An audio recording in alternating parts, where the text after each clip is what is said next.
Hi everyone, good evening, and welcome everybody who's joining us from all various parts of the country and the world. I'm sure we have people from every different sort of corner of this world. If you could, in the chats, let us know where you're coming from. I think we'd love to know where people are logging in from. I see Satyapriya ma'am has joined us from Queen Mira International. Ashrafa ma'am has joined us also from there. Leelavati ma'am has joined us from Belgaum. So nice to see some familiar faces as well. Please drop a comment on YouTube, right, where you're joining us from while we get started. And welcome to Making Sense 2024 Edition 2, Beyond Chalkboards, Embracing Tech in the Classroom. My name is Prasanth Nori, and I'm very honored to be a moderator for today's webinar. A little sort of background about me is I started my what we say, like I went to college to be an engineer, and I discovered that what I'd love to be is a teacher instead.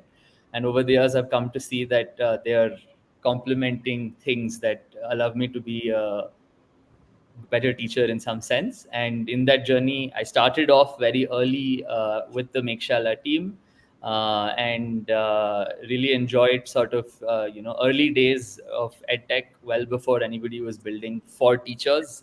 Joe was on the scene, and we were able to sort of be there and pitch in 2016 and around that time. And so really we are at a very exciting juncture in education where technology is transforming the way we teach and learn far beyond traditional chalkboards and textbooks. And today's discussion for all of you who are joining is centered around how can we embrace and leverage technology to enhance education for students and educators alike.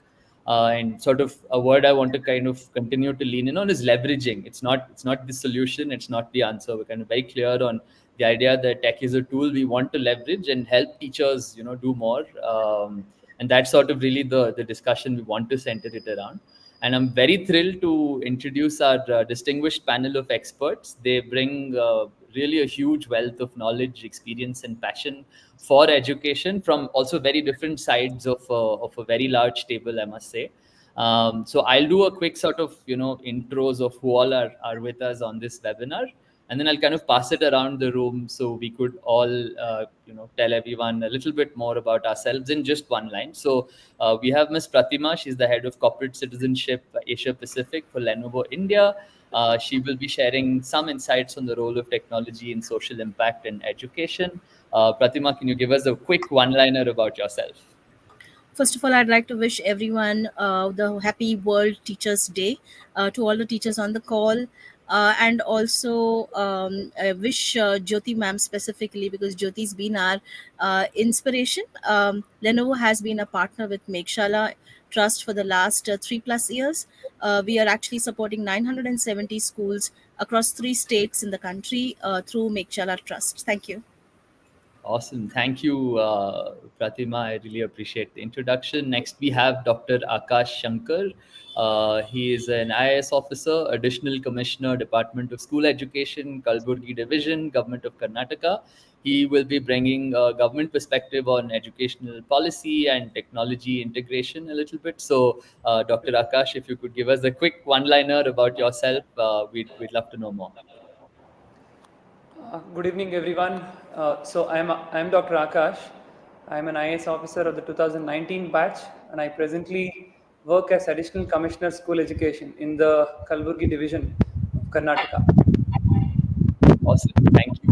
I appreciate the introduction. Moving on, we will introduce our next panelist, Ms. Aisshwarya DKS Hegde. She's the Trustee Secretary, National Education Foundation.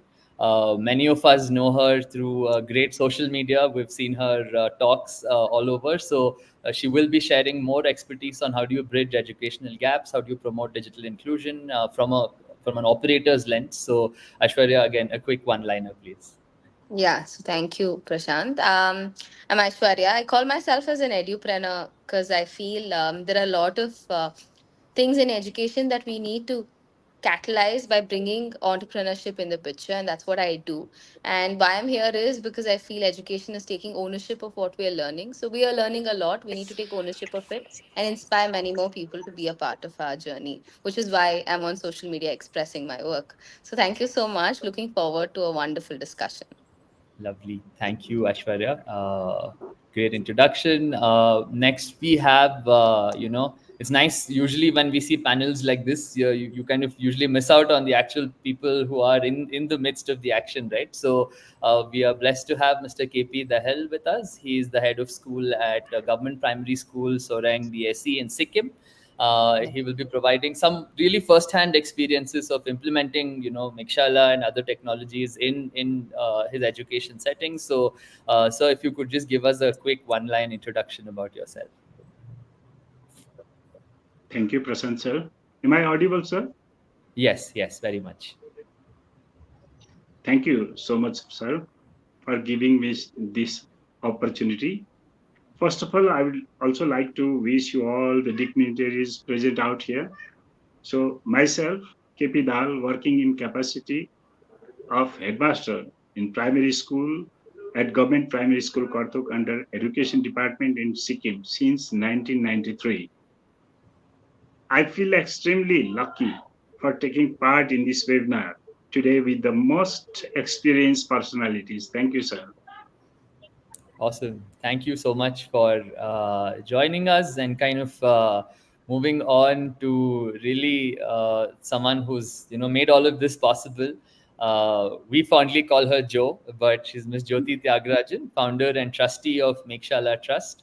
And I've now had the privilege of knowing her from the very first interview I did with Meghshala in 2015, I think, for almost 10 years. And so, Jo, you've dedicated your life to teaching and helping teachers' lives. So tell us a little bit about yourself, as well as a little bit about Meghshala and what are you trying to do? What is Meghshala out there to solve or conquer, or whatever it is? Yeah.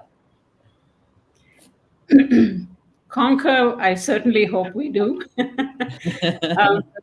I was actually trained as a nuclear physicist. And I was thinking of nuclear as something that would only make electricity. Very soon, I was disabused. It became a war machine. And I'm a pacifist. So you can't be a pacifist and a nuclear physicist together. And by that time, I met my husband. We decided to move to Africa. There were no nuclear generating stations in Africa, but there were teaching jobs. And I thought, hey, that sounds like a fun thing to do. And I walked into my first classroom of children that had shining eyes and great smiles. I was trapped. I couldn't do anything else after that but teach. So I'm a teacher. And that's me. Awesome. I love it, Jo. Thank you for putting all of this together, and so we're really looking forward to hopefully a discussion that's thought-provoking and insightful for everybody who's joining in. And the goal is to explore challenges, opportunities, and actionable solutions for the future of education. So I encourage everybody to engage actively. Feel free to share your thoughts and questions in the chat throughout the session. And let's make this a really interactive and collaborative experience. So for the next couple of minutes, please bear with me, where I want to dive into a few housekeeping rules to ensure we have a very productive and respectful webinar today. To our esteemed speakers, please be mindful of the time and try to keep your responses concise so we can cover as many perspectives and questions as possible. And also, as I was sort of saying earlier backstage, we encourage everyone to be respectful of very differing opinions. And diverse viewpoints really enrich our conversation, and we want to create a space where everyone feels comfortable sharing their ideas. To our attendees, thank you so much, and happy World Teachers Day, and thank you for being here on a Saturday evening. For as a former teacher, this was the most valuable time of the week because Monday is not yet there, and there's a Sunday ahead of me, and really this is the time in the week I could kick back. And if you're joining us on this most precious time of your week, that it means a lot. So thank you for joining in, and we invite you to sort of actively participate, ask a lot of questions in the chat room. Again, maintaining a courteous and positive atmosphere. So we want to keep this very respectful. So if if you could sort of adhere to that, just basic etiquette, it would be helpful. And thank you all for being very much here. So kind of to kick us off, I think the first question, and I'll be very upfront, I've also primed Joe to kind of lead us through this question to start us off with and start this discussion. And also to other speakers to think of this, to situate yourself in classrooms you've been to. Put yourself in the shoes of, you've visited so many classrooms, so many schools in your lifetime, and you've seen different approaches. But Joe, what is the most delightful or surprising way that you've seen technology transform a classroom? Oh, just classrooms filled with kids transport classrooms into quite a heavenly place. It actually automatically climbs the scales towards heaven a little bit. I'm a science teacher, so everyone, and we are thin on the ground, not too many science teachers. So it was always, as soon as people saw me, they'd say, go and teach science, so it was never go and teach poetry. I wonder why, but maybe my poetry is not as good as my science was. And in the end, when you walk into a science class, what you always see, and I'm going to move my thing to show you that we can never be far away from these sort of things. So everyone recognizes a pendulum, everyone recognizes a spring and a bob, and you know exactly what to do with it if you went through high school science, right? The thing is that this is also technology. And I don't want to say that this is the only technology. This is a great technology that holds hands with the computers and runs alongside.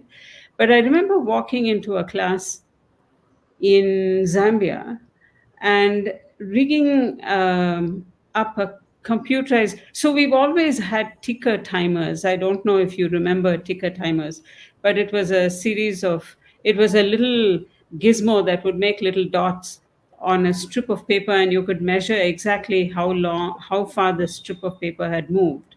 So I had ticker timers out on the table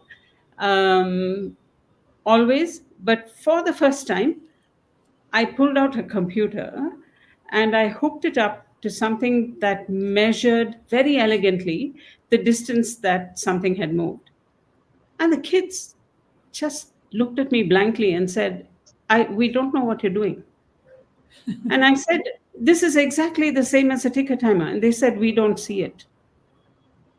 And there was no way I could actually get them to make that connect, but move the computers to one side, take out the ticker timers, put it out there and say, now do this, right? So you've seen a ticker timer. Can you see how this tape moves? Can you see how this pin makes dots on it? Can you measure it? That sort of thing, step by step by step. And they said, oh, we get it. Why didn't we do this in the first instance? So there is tech for certain things, and there is tech that stands on old tech, and there is tech that stands on newer tech. So basically, it's like a ladder that you have to climb, and you have to carefully hand it to them to discover things for themselves. For instance, if you have something like this and you have set it into oscillation, and you just tell them, I'll just show you that again.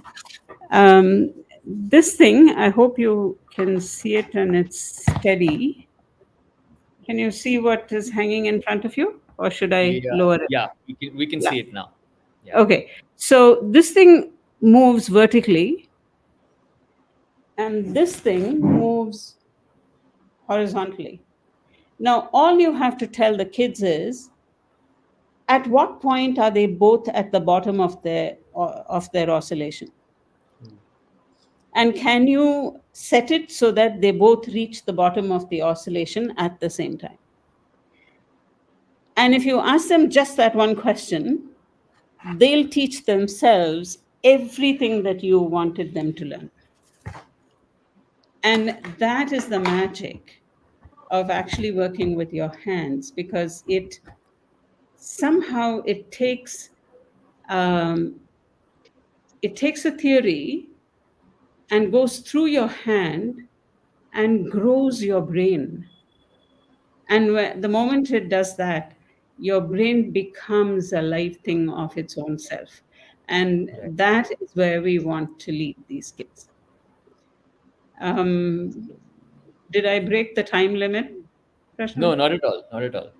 Yeah, So that's really what this is really what a teacher does in a classroom, and engages in that excitement that the kids feel with them. You should be just as excited when you discover something. And I was always discovering things. It was right to the end of my traditional teaching career, because now I'm in a non-traditional teaching career. um, it was always exciting. It was always exciting. nice, awesome. Thank you, Joe. I loved. Also appreciate you showing us. I don't think I've thought about vertical oscillations, and I don't know how does I'm so bad at this. This is why I had the worst scores in physics, but I wish you were my physics teacher, I think. So thank you for kind of showing us a little bit. Maybe I could sort of ask the same question and tag Aishwarya a little bit. You've now seen, you have your own Yeah. institutions. You've seen classrooms a bunch, I'm sure. So what was, some day when you walked into a classroom, something really exciting you saw and you felt, could be in your school, another school, where you were like, yeah, I wish every teacher was like this, or every classroom was like this. No, I'm actually striving in a position in my schools where I'm trying to make sure there's a consistency with every teacher who's trying to be someone. So it's not a wish. I really have to make that wish into reality as a Right. consistent part of what my institutions are, and that's what I'm striving for. And taking points from what ma'am just said, I feel Joe. like the biggest joy that I've seen in a classroom is actually engagement, and there's nothing more bigger than engagement. Engagement where a teacher is equally enjoying what she's imparting to the students, and the student who's equally excited to receive that. That's when it's the most happy class, according to me, or when I walked into such classes. And I see many such classes, because I feel the mere job of a teacher or an educator today is to, like, engage your students with curiosity. You just have to engage them. They are learning on their own. They are, like, literally carving their own future. They are absorbing a lot of knowledge, but in which direction that knowledge absorbing should happen should be the focus of the teacher for me, and those are the most interesting classrooms. And I've seen that actually develop over the few years now. There was a time where most of us looked back in schools and say, what did we learn in schools? But actually, when we look back into our personalities of who we are once we become an adult, the school memories actually play such an important role in all our lives in shaping who we are, right? So we really have to use today the innovation in terms of technology or AI or whatever it is as catalyst for us, like climbing on those ladders, so that our children can get a lot more exposure than we probably got, so that they can navigate life better. Right. That's my take on how joyful classrooms and how we should be using technology as such. But my father always tells me seeing is believing. So how you make people see in those classrooms, not just to absorb that knowledge, but develop those skills and actually see also values that have been imparted through that process, is what classrooms need. And Right. probably we're doing something right in India also, as we Right. develop that and bring an environment of learning. So that's my take on how happy classrooms are. Yeah. Thank you for sharing that. And I think few words stood out from both your responses. One is, of course, Aisha, like you're saying, engagement and curiosity, right? So whether there's tech, there's no tech, as long as you're able to build in engagement and curiosity, like the classroom will be joyful. It will be a place where a lot of learning happens. Yeah. And Joe, something that stood out from in your conversation was also it's a ladder of things you're building upon as a teacher. You're using some tools that exist, new tools you are building in, and as long as you're kind of putting the ingredients in for the students in the right place, the kids can make their own recipes out of it and make their own Actually, learning out Prashant, I'm sorry to break you, but if I may add on, you asked me what's the most of it. interesting classroom. It was when I walked in and a child looked at me and said, "Ma'am, you're trying to brand my school, but why don't you use the most important platform that's where we are all engaged in?" And I looked at the child and said, "What are you talking about?" She said, "Ma'am, you should put whatever we're doing on Instagram. I recently saw some university put that. And why don't you try that?" And literally, I got enlightened. And engagement was not from me as an educator to my child, but my Right. child back to me. And I was looking at it, I was like, why didn't I think of this? And that's probably 2 years ago. I suddenly came on Instagram and said, you know what, my children want this, and maybe they will be more responsible through the process, and started this journey. And today we are connected because of a journey like that. Right. So I'm grateful to every student who's also been my teacher in my journey. That's fantastic. Well said, and also makes me think about when we're thinking about who teachers are. I at least for this discussion had not thought about just how much we learn from our students, and we have to clearly thank that student that led you on the Instagram journey that led you to us here, right? So No, yeah. awesome. Thank you so much for that. So I think like, the next question I want to pose to Dahal sir, and so you've seen what's the role of a teacher. You've seen in your schools, in your classrooms. Do you have any insights on how that role of a teacher is changing over the years? And maybe like I think we've sort of lost him in the video, right? So I'd love to tag Akash sir a little bit, Dr. Akash, on you've seen a lot of you see like the scale of education, right? You see so many schools, so many teachers that you're managing in a very complex environment. So maybe Dr. Akash, you could tell us how is the role of a teacher to you changing over the years? You've been in classrooms, you've seen classrooms in various capacities. What do you see as different skill sets that teachers need today? What are the things they would need in the future? Any insights you could give us into just the role of a teacher and how that is evolving? Yeah, so Prashant, yes, indeed, the role of a teacher in our schools today is changing. Over the last decade, definitely it has changed multifold, I should say. So one aspect in which it has changed substantially is that there is a lot of passive learning that has been happening with the teachers as well. I mean to say that earlier our teachers used to attend certain, so I'll be putting my administrative perspective to this education Yes, sector please. as such.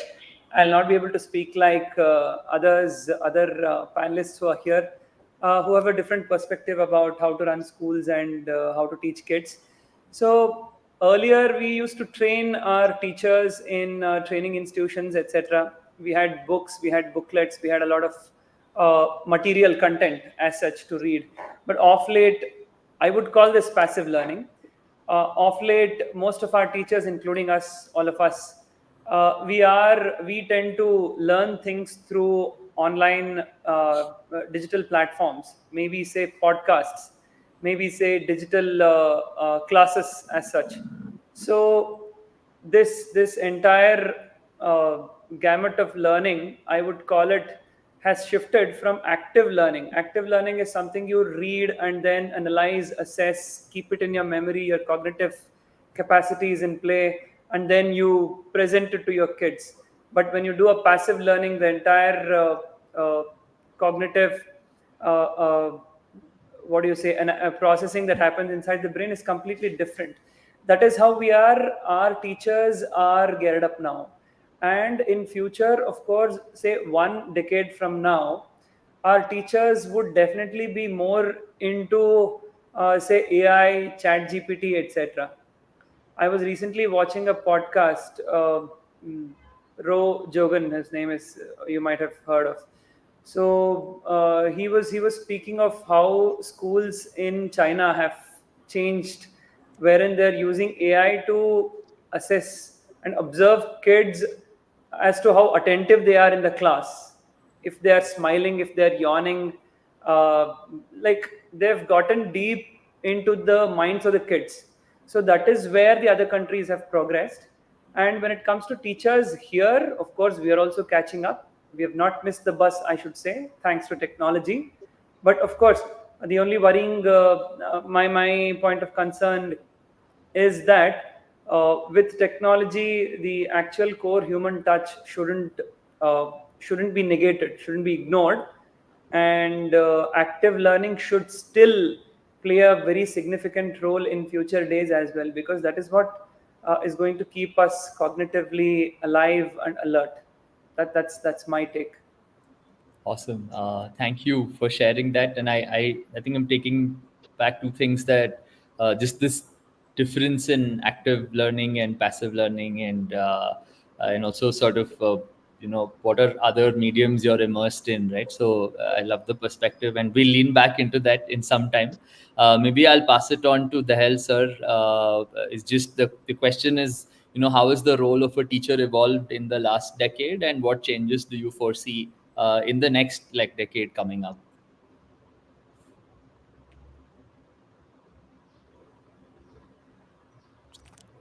It's me, sir. Yes, yes. No, sir. First of all, I would like to share my sincere gratitude to the founder of this trust, Mrs. Jyoti Thyagarajan, ma'am. So, in the context of our state, sir, I think we are far behind all these things. Even though we are trying our level best to do something, as the age is running after the different type of technologies, and we have to use all these things.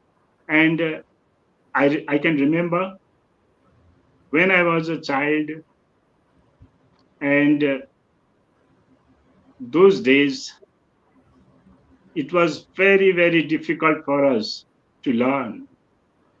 And with the help of technological devices, it has made really very easy for the teachers like us. So I want to say that most of the teachers are in these days using technological devices. With the help of these devices, our classrooms are running effectively. So I would like to give my sincere thanks to the Meghshala Trust. They have provided us, recently provided us a tablet phone, and we are using television and smart TV also in the classrooms. And I would like to request Meghshala Trust to provide some projectors also, sir. As my school is up to class 5 only, primary school, sir. Uh-huh. So if this opportunities is given to us, then I assure you, sir, we can make our classrooms more interesting. And what I have found is the activity-based learning is very, very helpful for making our children learn effectively, sir. So teachers were in the last, I was talking when I was a child, teachers were just focusing on the particular subject matter, and children children had to learn compulsorily. Gradually, with the advancement of technology, role of a teacher is being found changed. Previous role of a teacher has changed into the facilitator. Students are now being given ample opportunities to learn freely without the barrier or compulsion. In my opinion, the role of a teacher will just remain as a guide in future. The burden of teaching hard in the past decades is being minimized due to the use of technological devices. So, I want to say that nowadays, technology is playing an effective role in the classroom transactions. Thank you, sir. Awesome. Thank you, Mr. Dahil. I take back a few things from that. And Joe, you got to get ready because I'm going to lobby a question in your direction now. But a few things that I want to, I love this sort of saying that technology has made even learning for teachers easier in some sense. They're exposed to more things. They're able to access more, information. So that's really like exciting to see. Two, you spoke about the future of teachers moving from being a teacher to a facilitator.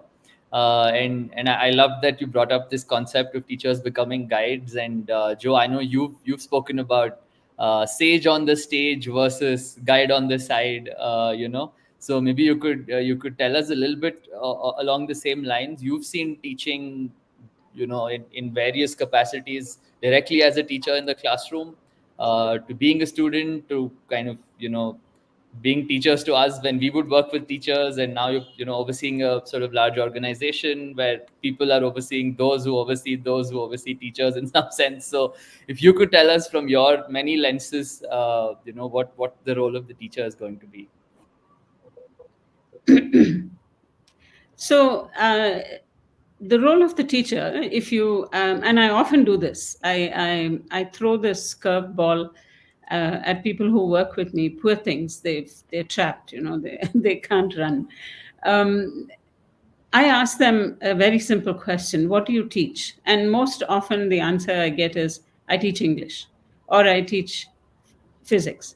And then I say, ask me the same question. And they ask me, and I say, I teach children. It's not the subject. It is the fact that I teach a child. I have to engineer what I do to satisfy what the child needs. A child who lives in a village school is much closer to understanding climate change than a child who lives in big city Bangalore. It simply, there is no two ways about it. People in Bangalore tend to leave their tap running when they brush their teeth. You'll never find a village child do that. So there is no, we don't have to really teach the children that come from a farming background or a husbandry of animals. So if they look after animals, you don't have to tell them to be kind to animals at all. Whereas you'll have to stop a young boy from kicking a dog on the road in my city. And so we have to structure the way we teach children for the child, for the benefit of the child. And we can't blame ourselves. Let's not forget that we are still trapped in a very strange system. And that system is that we received education. We didn't teach like this before. The whole night talim and the way the old Indian taught children by example, all those sort of things hit the dust the moment we were taken over by colonial power and we received their education, right? And because we received that education, we worship it because we got it. It was a present. Um, and that's not what we want to do. We want to really take a square stance, stand strong, and say, what must we teach our kids for the future? What do they need? What are they interested in? And as you keep asking these questions, the answer will surface very quickly, and we must restructure the way we teach to serve that need. And that is why we teach the way we do. We give them tests and then we assess them. We give them another test and then we assess them again. You give them another assess them again. To what end? To a series of numbers that don't tell the truth. I have seen so many kids at a public exam, practical exam, that extremely clever kids that made suppositions of what the examiner wanted and structured the experiment to serve that need. They were wiser than we were because they said, what do you think this man could want? Let me give it to him and let me take the marks that is due to me. And in actual fact, he expected something quite different, quite simplistic, and that child fell down in it's we continually have gone back to this very old fashioned way of teaching. I think we have to shake our heads and we have to say, come on, we have to do the new thing. We have to look at how we teach these kids vibrantly, imaginatively on the floor of the classroom. Awesome. Thank you for sharing that, Joe. And it resonates. I feel like so many. I exactly agree with this idea that there's so much innate learning and things that students know, and you don't have to kind of teach down at them because it was gifted to us in a certain system, right? So really love that. And I think kind of it's a good segue to move into from the teacher side of things to sort of dabble a bit into students, right? And we're all talking about if we need these students to succeed, whether it's in our schools, in public schools, in private schools, in the whole ecosystem. What are some 21st century skills? Now they're called future ready skills. I think the latest one I read is called power skills. All these labels we've given to skills, right?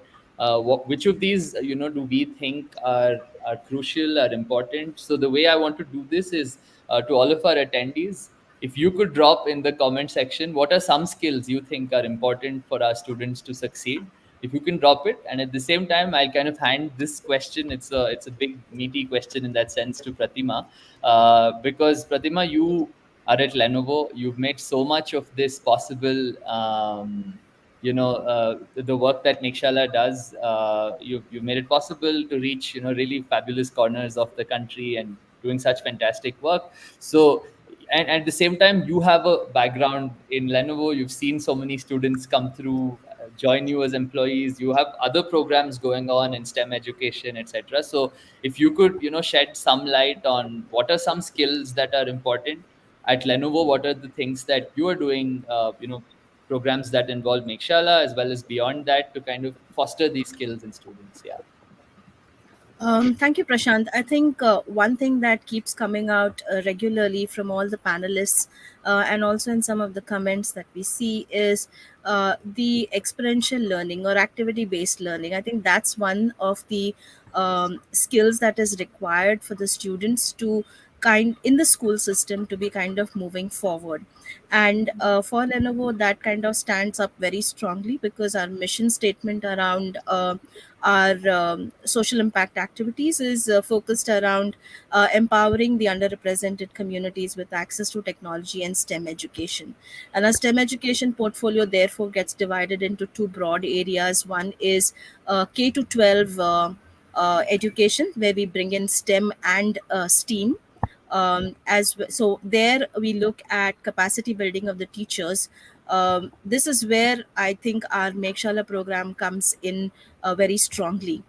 In fact, I would just take a little moment to give you the analogy that Jyoti had shared with us when we met the first time to discuss about how Meghshala works, and she put such an interesting perspective forward to us to say that, there are 365 days in a year, and around 222 days is what the academic year consists of. And within that, the teachers in the rural schools are spending their time over not just teaching, but also extracurricular activities, which is built around midday meals, sports day, all those kind of extracurricular activities, and some administrative activities as well. So then where does that leave time for the teacher to train themselves and upgrade and upskill themselves in any way forward? Plus, imagine India, a country that has so many vernacular languages. Where does a teacher who is not familiar with as English as the first language find the content and lesson planning capacity building? And that's what attracted us towards Meghshala, and that's how we kind of looked at building the STEM education forward. It was not about saying that we will look at only tech coming in, but tech coming in a way that it would reach out to every person and every teacher in the education system. And therefore, if you see our program with Meghshala largely is in the Northeast area. We've been working over the last 3+ years in Meghalaya, working with East Garo Hills and Khasi Hills. We have the support of the state government there, the Department of Education that helps us out. We've also worked in Kalaburagi, and we are now also extending our support to Raichur through Meghshala. The other interesting aspect is, we talk about collaboration across. When you are in a corporate, you're always talking about collaborations, and collaborations not just comes in from the funders as well. The interesting aspect is about bringing organizations that work in the social impact space also to analyze how they can support one another. So here is an example of Meghshala working with Pune Knowledge Cluster Foundation as well. Pune Knowledge Cluster Foundation brings in the curriculum that is based in Marathi, which is in Maharashtra. And Meghshala is bringing in the technology where they are working on the digitization of the content. So there is a complementing element that can also be brought in when you're talking about technology.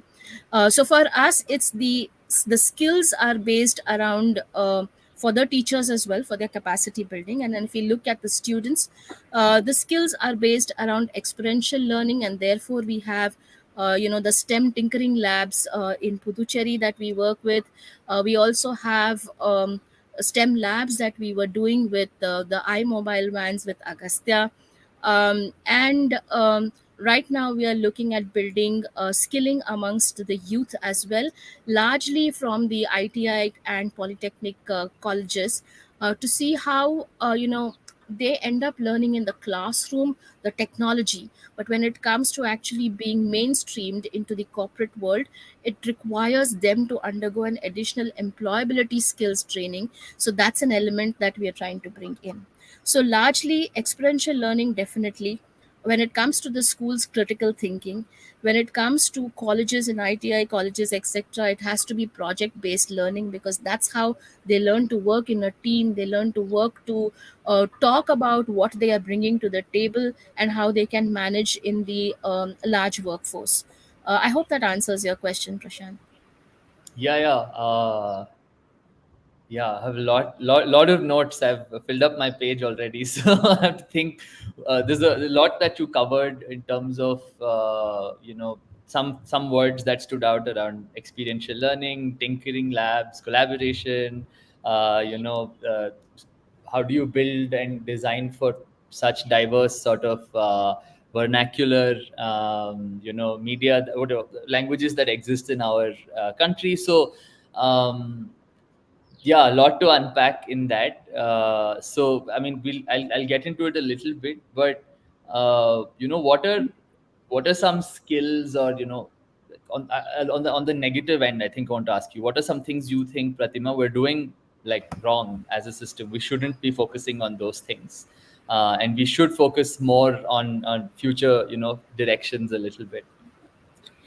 I'll answer this question as a parent and as well as a professional. Okay, during the time when we were growing up, when we were in schools, we had only books. Therefore, our reading skills were very high. Today, I have my 21-year-old daughter at home now with me. She does her masters at IIT Gandhinagar, and she's come here for a holiday. And I want to talk to her, and all I see her is in her tablet or her laptop or her mobile phone. She's not having that eye contact with me that is required. I think that to me is the most negative aspect of technology. I think the other thing, when I was talking to Jyoti this morning, and she brought that in, and I said, yeah, I never thought of it that way. When you talk about STEM, the A that stands in STEM, which is art, that actually leans into our cultures and values, right? India has such great cultures and values. And how are we seeing it today? No offense meant, but we're seeing it through these big fat Indian weddings which come out on Instagram reels, which talk about, how you need to.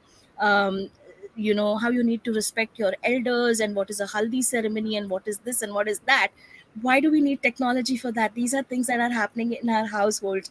We don't need those kind of reels on the Instagram to talk to us about our values and cultures. So I think those are some of the negative things I constantly feel needs to be addressed. We grew up in a space where our grandparents taught us about mythology, and through mythology came the lessons of values and culture. Those need to continue, that cannot be dropped out. And therefore technology needs to be used responsibly. And it cannot be one shoe that fits all. It cannot be. I think Dr. Akash also talked about it, to say that you need to consider using technology responsibly, and that's the most important aspect to look at. Awesome. Thank you for that. Aishwarya, do you want to lean in a little bit? You're in classrooms in some sense. You're with teachers. You're with school leaders. You're with parents. So what is the pulse? What are some skills that people are excited about? You are excited about, and again, also the antithesis. What are things that you think we shouldn't be focusing on so much, and we're doing wrong? No, I wouldn't say we're doing anything wrong. I think we have to learn more from what's happening post what we're doing. I think that's what's missing in the entire system.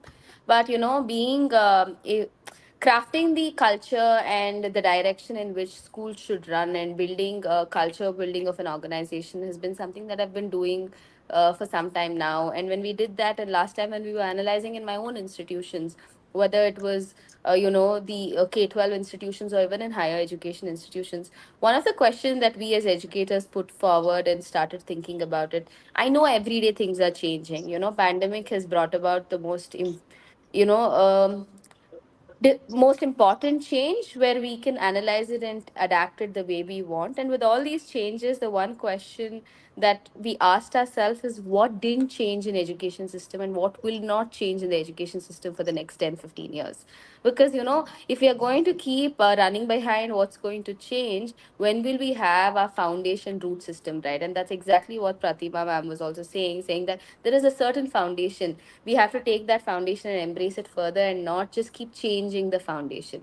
So when we ask that as educators, as we build our culture of our organization, what's not going to change in the next 10 years in our education, I think it was basically acquiring any form of new knowledge, okay, or acquiring major skills like just communication and collaboration, with somewhere we've forgotten. Like what went back to using your phone and not having eye contact is lack of being able to communicate how you feel, taking a moment out and collaborating based on how you want to enrich that experience. That's what's missing. And finally, I think we also touched upon it about value system. I feel like we as Indians, we're all emotional animals, and for us, values are a huge part of who we are, and especially the values that come from generations to how our grandparents have taught us, and that has to carry on. You cannot forget your root as you grow toward the shoot, right? Like the root is very important even for a plant. Like that, our value system is very important. So when we acquired those three things from asking our question, what's not going to change is we have to keep continuously adapting to new knowledge. We have to somehow develop the skills by collaborating with each other to, make that knowledge into wisdom. And finally, we have to have a certain value system as we do all that and perform our wisdom. So we started preparing for that, and preparation for that had happened along with catalyst to various forms, whether it was technology, whether it was teacher training, whether it was putting the teachers as learners first, for them to get in the attitude to learn first, to say, okay, I'm also going to learn this and come back. Because I really empathize with my teacher community today, because I feel like we're talking about children becoming smarter, more mindful, and asking different questions, but where are we, like, actually imparting enough knowledge to my teachers to actually handle those students? AI came in, we are all so excited about it, and we're saying how AI can be integrated in the form of education, and we're expecting our teachers to actually teach my children AI without giving them the time to learn about it. And then if something goes wrong, who's to be blamed? My teacher community, right? So how do we help them and channelize better? I understand teachers need to embrace change and take the change as a challenge and execute it, but I feel we need to give a cushioning to the entire system for our teachers to actually go through that process and give them their time, because when imposed, we don't get good results, but it has to happen as a self reflection that happens, which is going to happen. And I must take this opportunity to congratulate Meghshala Foundation and Jyoti ma'am and stuff, because I feel like it is a change that came in of teacher training, but someone had to take up that change, and you also need people to fuel that change into challenge, just like how the Lenovo team came in. And today, what you've done is empowered people. Like when Sir, my principal sir, was speaking, it was empowerment for me. He's already planning his future to tell what he requires so that he can perform better. That's the beauty of solution you guys have created, and I'm so happy to hear this through this webinar, and I'm sure all the audience also listening to it, there's some kind of flame in us that how do we actually plan for our future, and how do we become learners first as educators. I think that's a huge way on how I take back from this conversation right now. Awesome, awesome. Thank you. I've, I have a habit of doodling, and kind of I just doodled a bunch of roots because that's sort of one of the things stood out in the conversation to me, and also sort of thinking about being learners. So, um, and I have a really fun story. For a couple of years, I used to work quite closely with the Atal Tinkering Lab ecosystem, and I'd walked into a school at FO School Hebal. There was a teacher. Her name was Miss Revati. It was a really beautiful incident, fabulous makerspace. We visited a bunch of ATLs in general, and most places, that ribbon is cut and is not used. The spaces are not used because the teachers don't know how to use it. There isn't enough training. There's a bunch of challenges in the policy of it, right? But the way she was using the lab was really fun to see, because she was like, the bunch of students came in saying, oh, speaker's not working, and this teachers, you know how they are, science teacher also in charge of like 5,000 things in the school, right? And the students come in complaining, saying speaker's not working, and she was just like, so what do you want me to do about it? And they were like, no, you should get us a news kind of, get us a brand new speaker system for the school, and all of that. She's like, okay, what is wrong? Do you even know what's wrong? And it was one of those speakers you can drag. It had wheels at the bottom, and one of the wheels had broken. That's it. The speaker was functioning fine. They were like, the wheel is broken. And she just looks around this beautiful makerspace around her, and she's like, fix it. And they're like, what do you mean? She's like, you have all the tools you need around you, fix it, figure it out. And so it was beautiful because we visited that school a bunch of times, and these kids were at it. They were trying to fix that wheel on that speaker for maybe like 6 weeks, and they did end up learning how to fix it at the end of it, right? So sort of tying into to a bunch of different themes in our conversation so far, which was, it's not like this teacher suddenly rained down knowledge upon those students. She knew that the tools existed, and kind of the kids needed the freedom and the space, and she wanted to be just a facilitator, pushing students in the right way. And she knew that you kind of give the space and the guidance in the direction, the kids will figure it out at the end of the day. And I'm sure in those 6 weeks they've learned tons more about how to fix a wheel on a speaker than on probably what they've learned in physics class sitting through, right, in some sense. So those are some things that stood out to me, and sort of that takes me on to the next question that is on top of my mind, and it's a heated one. So we'll start with Dr. Akash, which is, what do you believe is the most significant change needed in education today? Really, Akash, I'm giving you a magic wand. You can wave that wand and all your problems in education disappear. So what are you using that wand on? And we'll go around this question for everyone and kind of get our responses on it. Okay, so Prashant, that indeed is a tough question for me to ask, for me to answer as such. So, major change in the sense, if I can take this reference, if we see as to where we stand in terms of what our children have learned till now, there is this, I think all of you are aware of this, there is this international assessment called PISA, Program for International Students Assessment. And India only once participated in the same, in 2009. And we ranked 73 out amongst 74 countries which participated in the same. So we ranked 73, almost the last position was ours. So this was 2009, of course. Things would have changed, but still, now when you look at where India stands in metro cities, especially, what are our primary school kids learning? Many metro cities specifically. So what are we trying to teach our kids? Coding, and then we are preparing our kids for JEE exam, entrance exams, etc., right from primary school level itself. And then this is one side of the spectrum. On the other side, if I can speak of, say, my place where I am working, the kind of vacancy that exists in schools of teachers, we have somewhere around 9,200 government schools in my division, and the vacancy of teachers is somewhere close to 30%, 30. So this is my division, my region is closer to Jharkhand, Bihar, and Odisha in terms of teacher vacancies. Yeah. And in such a plight, with such a plight, and if you also look at the ASR report, the latest ASR report of 2022, which gave comparable statistics. So the report says that in my division, we have 7 districts in my division. In somewhere around 31.3% of students studying in 8th class can read class 2 textbooks. And somewhere around only 15.4% of students studying in 8th class can do division.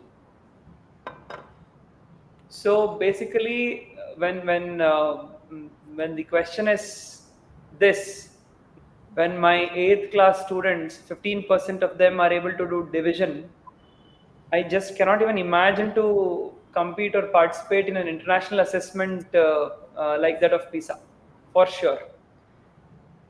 Apart from this, another comparative statistics that I would want to put forth here is that we speak of digitalization, we speak of computer skills, AI, coding, etc., etc.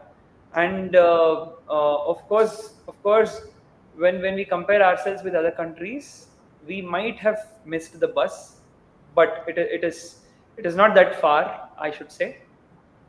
But despite that, I mean, going ahead, when I compare my division with, say, Bangalore is an IT hub.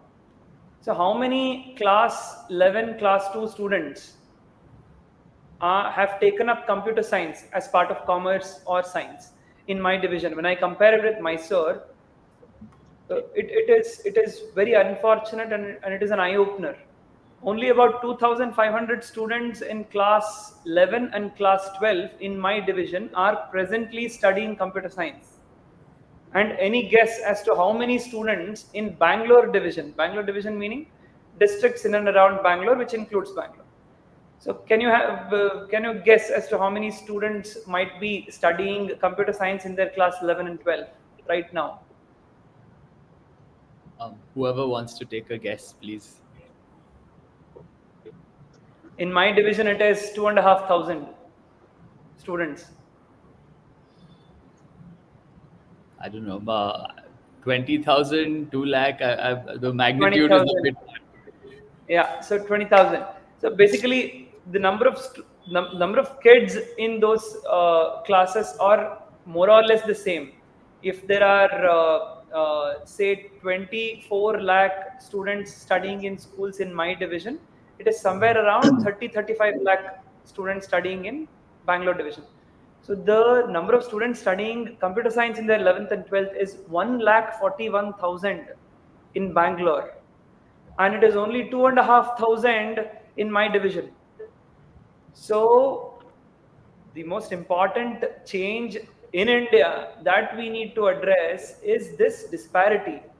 Right. Disparity in the sense, what is the kind of access that we are giving to our kids, and what is their mistake that they are born and being raised in a place like this. So they can't, a high school student in my division can't open a Gmail ID. Not leave alone high school student. Let's go to a +1, 11th and 12th, or even a degree college if I can visit. They don't know the basics. They don't know how to open a Gmail ID. So this is where we stand here, and Right. I just cannot expect these kids to compete with metro and mega cities in India. So that is one aspect we are trying to address in India as administrators, as policymakers, and we are trying to do our bit. So we have started somewhere around. There is this concept called NSQF, if you have heard, National Skills Quality Framework, under which there is a subject called information technology, which teaches basic computer science knowledge. It's a subject. So we have introduced that in somewhere around 300 plus schools in our division now. So on an average, 30 to 40 students register to the same. And 2 years from now, we will have 10,000 kids coming out with some basic computer science knowledge and know-how.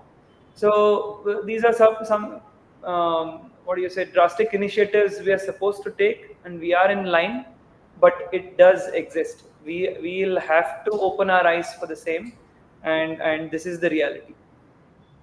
Thank you, Dr. Akash. I think um, it's nice in to know that you have these numbers at the just like at the tip of your tongue, which means you're kind of on it. It's on top of your mind. You're really thinking about these numbers, and we forget what these numbers can sometimes feel like, right? Especially when we go into conversations like this. I've been in the education space for a while. We commonly hear that, oh, 1% of top 1% of India, or like 4%. These numbers are misleading because you only kind of can figure out what that number feels like because 500 people can fill up an auditorium. So then imagine what 5,000 feels like, and then imagine what 50,000 feels like. And clearly you're saying 1.5 lakh. So as you think and visualize what those numbers really represent, it kind of hits you even harder. And I love sort of also very crisply how you've kind of painted the picture of the disparity that exists between urban centers like Bangalore that have a lot of exposure, access, and things like that versus places that are further away from the capital, right? So I want to just pass this question around. Maybe Aisshwarya, you could kind of lean in a bit. What do you feel is the most significant change needed in education today? Same question, magic wand is in your hand. What are you using it to solve? I think education, as rightly said earlier, was a gift before, but today I think it has to change into more ownership. There's a lot that we're learning as adults, as children, as students, and everything. What really has to change is to start taking ownership of what you're learning. Why I say this is, as we were discussing earlier on, how we don't have to teach rural kids how to offer tap because they already know the needs and the necessities. We need to make our children across the country, because we're such a diverse country, to understand what is our need and what is our want. That should focus on education for me. Like, for example, we have a rule in my school, with I respect being the value education symbol for us. We say it doesn't matter who threw the paper on the ground. If you see it, it's your responsibility to pick it up. That's education for us. It really doesn't matter who's thrown it, and are we imparting the knowledge. Don't throw the paper, or don't do this, don't litter around. But education for us has been just like, okay, if you see the paper, this is your action, and that's ownership for us. So if we can really change that education in terms of ownership, not just by people who are receiving this education, but also people who are imparting this education. It has to become a learner centric education system in our country than a child centric or a student centric education system. So I go back to like emphasizing the fact that the overall cushioning has to be given to every stakeholder in education, whether it's parents today, whether it's school administrators today, whether it's teachers today, or whether it's students today. There must be a direction of how we are going to tackle these changes. And obviously, digital divide is a huge aspect of consideration that we need to do right now, because we're such a huge country. There is going to be digital divide, but steps taken in order to change this digital divide is also what's most significantly required today. And I'm sure various organizations are doing that, but more focus driven goals put up in order to solve this issue will really help for me. So for me, at the end of the day, it's about removing the digital divide and giving opportunities for everyone to thrive, maximum opportunities so that they can thrive faster, and basically taking ownership of everything that you learn. If you Awesome. can't take ownership of it, don't consider that as your learning. Relearn the process. That's a rule that really has to change and accept and move ahead. Yeah. Yeah, well said. And I like that ownership is kind of one of those things you want to solve with your magic wand. Yeah. Handing it over to Pratima, magic wand in your hand. What is the thing that you're going to fix? What is that big change that you want to see? I'd like to see education being inclusive, and especially a tech also being inclusive.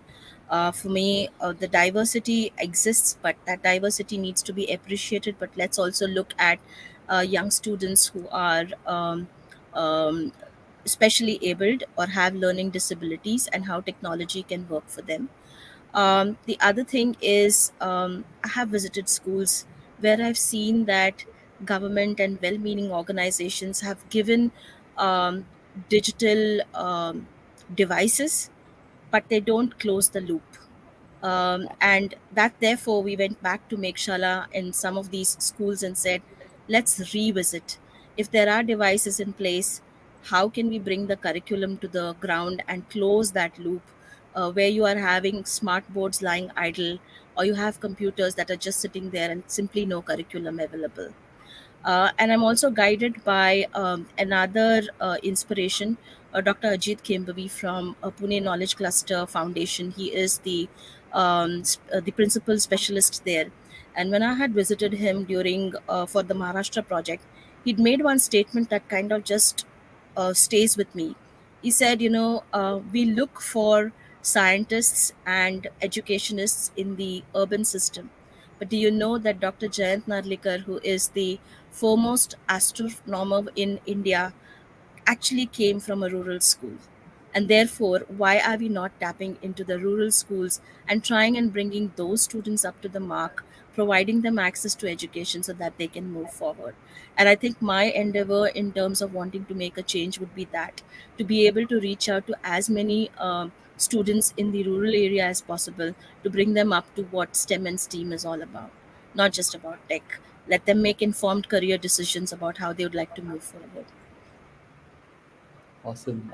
Thank you. Really appreciate you sharing that. Dahal sir, over to you.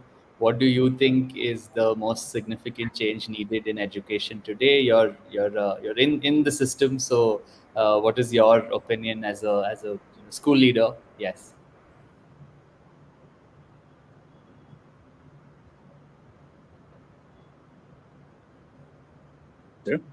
So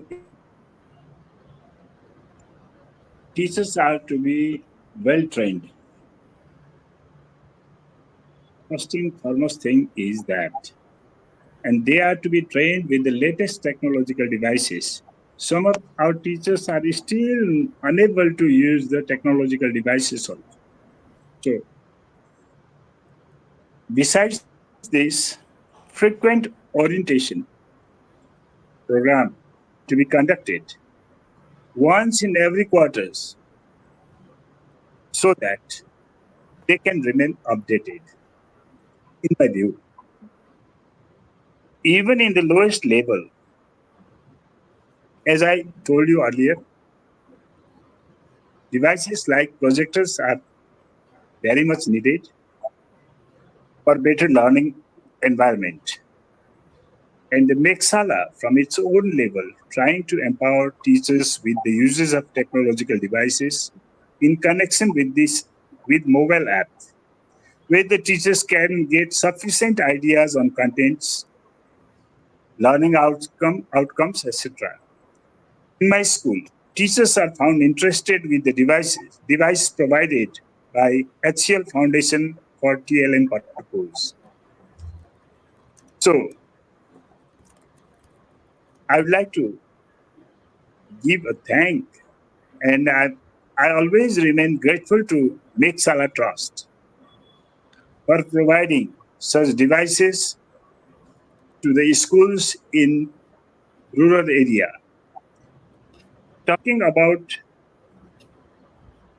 Meghshala app, there are some contents missing, especially in the language subjects. I would like to request the Meghshala Trust to kindly add the needful contents with the related teaching technologies, techniques. So everything is going on smoothly. It's a process.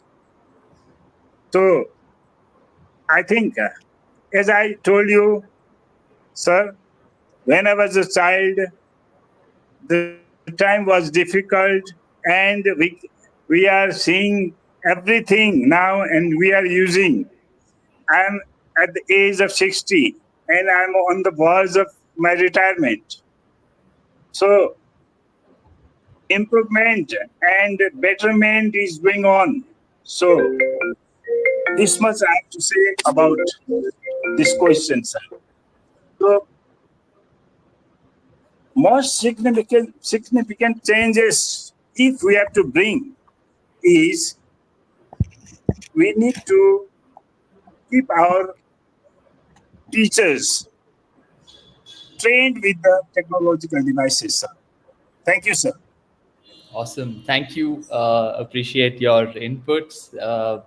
Joe, it's, we're kind of 45 minutes in, or sort of, yeah, I think that's where we are at. So maybe you could tell us a little bit about what are you doing with your magic wand. And I know you're doing lots of things. You've obviously had this long collaboration with Lenovo, which is fantastic to see. You've had a long collaboration now with the Sikkim government. Again, things I remember working on grant proposals like way back. Seeing that come alive and continue to grow is great. Seeing you do so much awesome work in Kalaburagi, directly working with the government, now planning to extend to Raichur. And also, again, congrats on the HCL award that you won.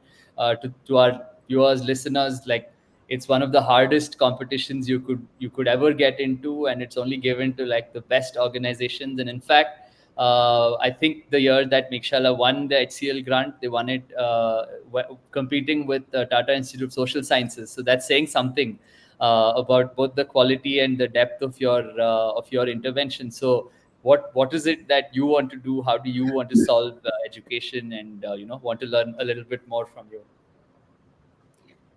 So I have to say that we are standing in the middle of the crossroads of education. And however difficult this might be to actually say and actually believe, we have to confess that schools don't work. Our schools don't work. And that is the problem we have to solve. We can think about many, many things, like changing the curriculum. We can think about changing the languages, teaching everything in English, teaching everything in Hindi. None of these things will work because school simply doesn't work. We have to get in a set of people together to actually see how school works.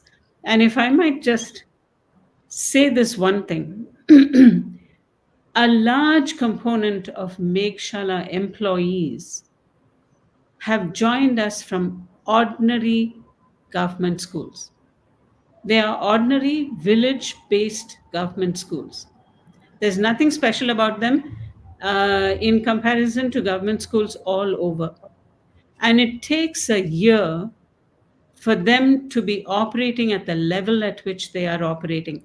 Every single person that you meet that implement Meghshala out in the ground is an amazing change around from where they were. They were hesitant, they were quiet, they would turn in on themselves. All these things have become problem solvers, imaginative educators, and all of these things. How did that happen? It could be a study in actual picking up a problem and solving it. It could be that we have to flip the whole of the teaching of the community of workers. I see that anyone from a city goes towards tech, anyone from a village goes towards maybe being a school teacher. Flip it around and get the finest people to become teachers and pay them as such. Then it becomes a source of pride. The country chose me to be a teacher. The country chose me to make the young people of tomorrow, and have them boast about it. Anyone who gets into IIT, boast about it today. People will tell you, I come from IIT Madras. But, oh, well, I came from Bangalore University and I'm a school teacher. Oh, there's a sort of lowering of vision instantly. Maybe you're not good enough. That has to change. In Finland, for example, which climbed to the top of PISA, they just did it because they made their teachers the best students that they've ever had. They took the best students and they said, only you can become a teacher. Nobody else can. So the imaginative problem solutions, I'm happy to work with this. People, my husband, my son, all the people who work for me always say, you just live in la la land. You live in a dreamland. This will not work. Meghshala worked. Meghshala worked before the word ed tech was invented. Meghshala was invented. So how did we know that? It's just a problem solving technique. Let's do it. This is a great group of people. I think we have to get together and Yeah. let's solve the problem of what our schools have become.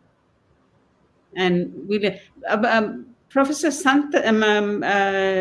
Judge Santosh Hegde came from an ordinary government school, just up the whole road near Hebbal. He led the law amazingly for 20 years in this country. How did that happen?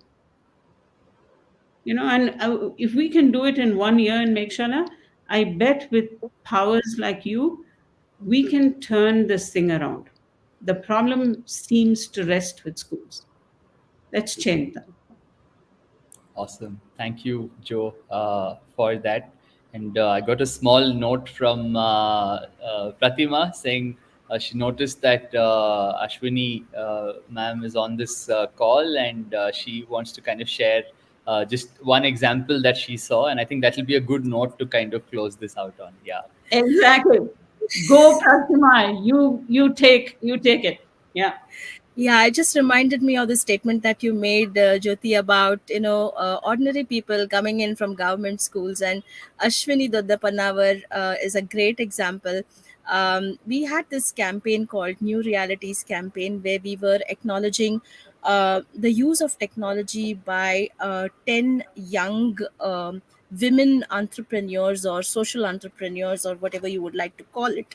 And Ashwini was nominated by Meghshala, and this was right at the time when COVID was hitting. So in the other locations, we had the crew going out down there and doing the shooting. But when it came to Ashwini, we couldn't send the crew down because the world had shut down. And therefore, what happened was there was this 360-degree camera that was delivered to her home village where she was. And through telephonic discussions, videos, she had to learn how to use the 360-degree VR camera and film the entire journey of hers. She had started from the village.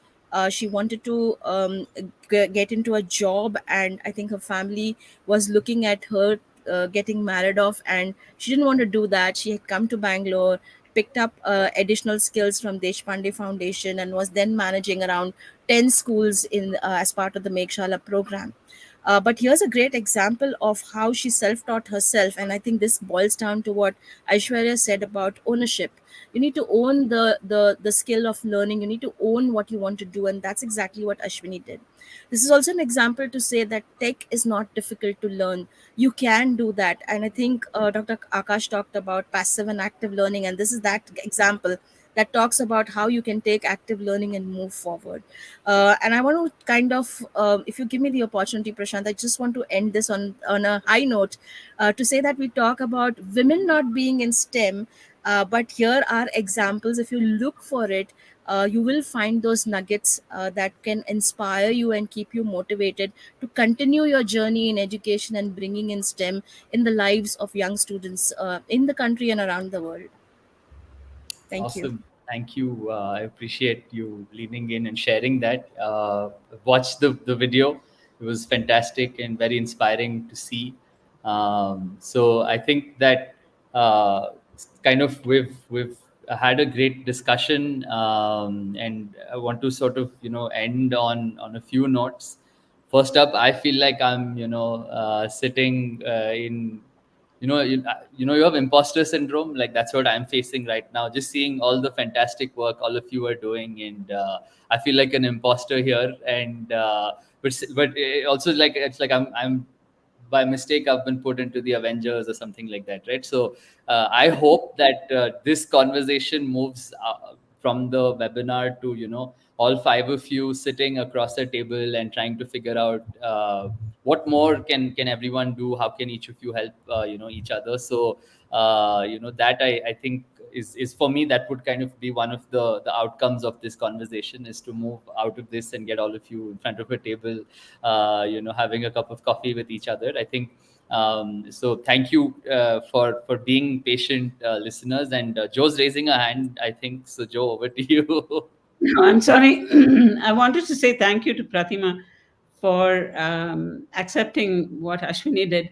I didn't ask. There were two heroes that came out of this thing that you did for us, Pratima, and we are forever grateful because I often quote this.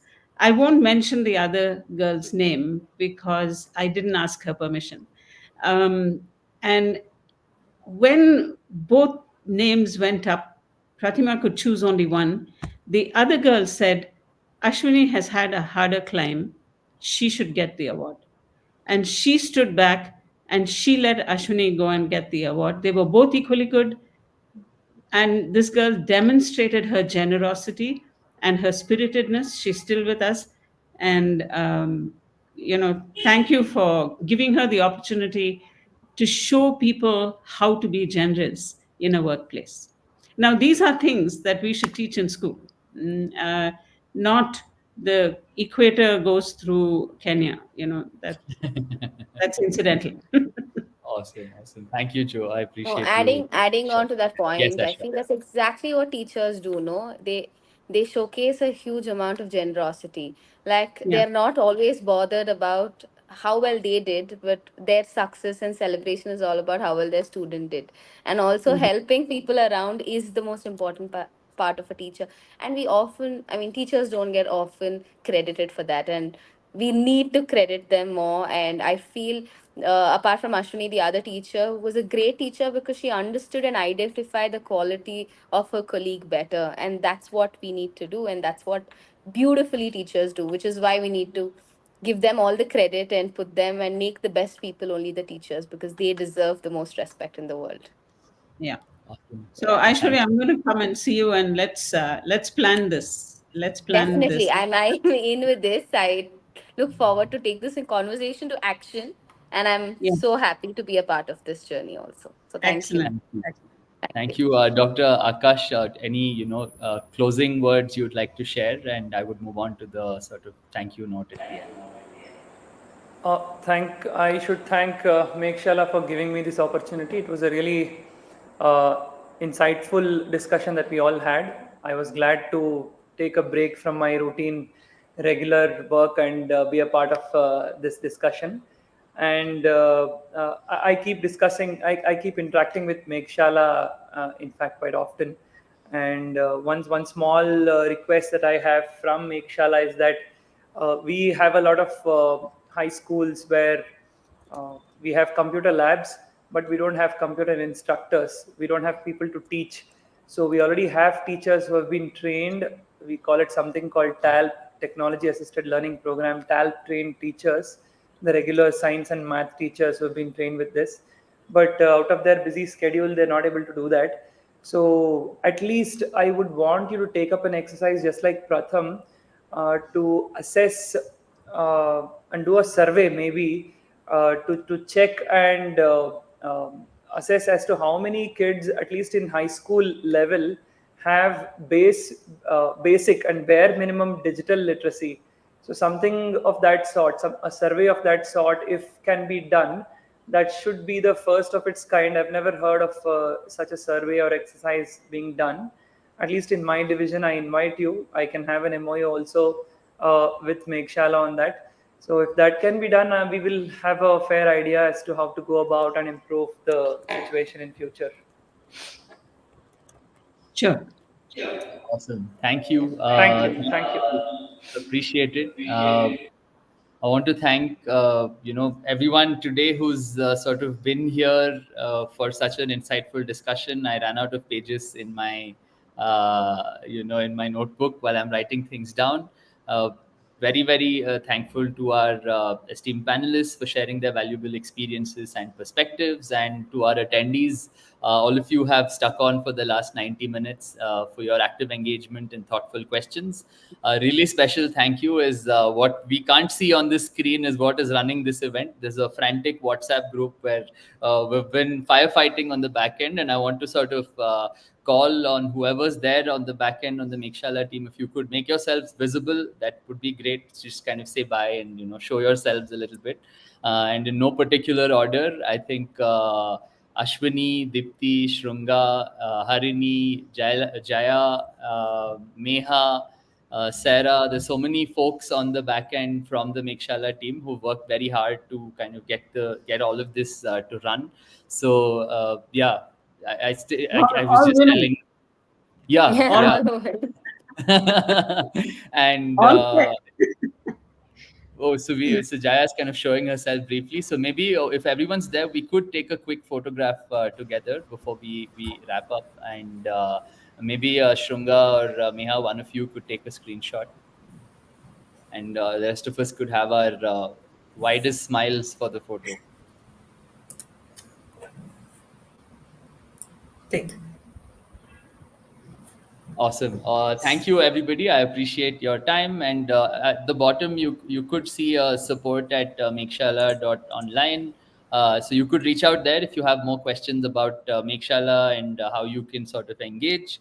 And thank you for having me here to be back with what I feel is my family. So it's good to be back and be in this discussion. So thank you, everybody, and have a nice evening and weekend ahead of you.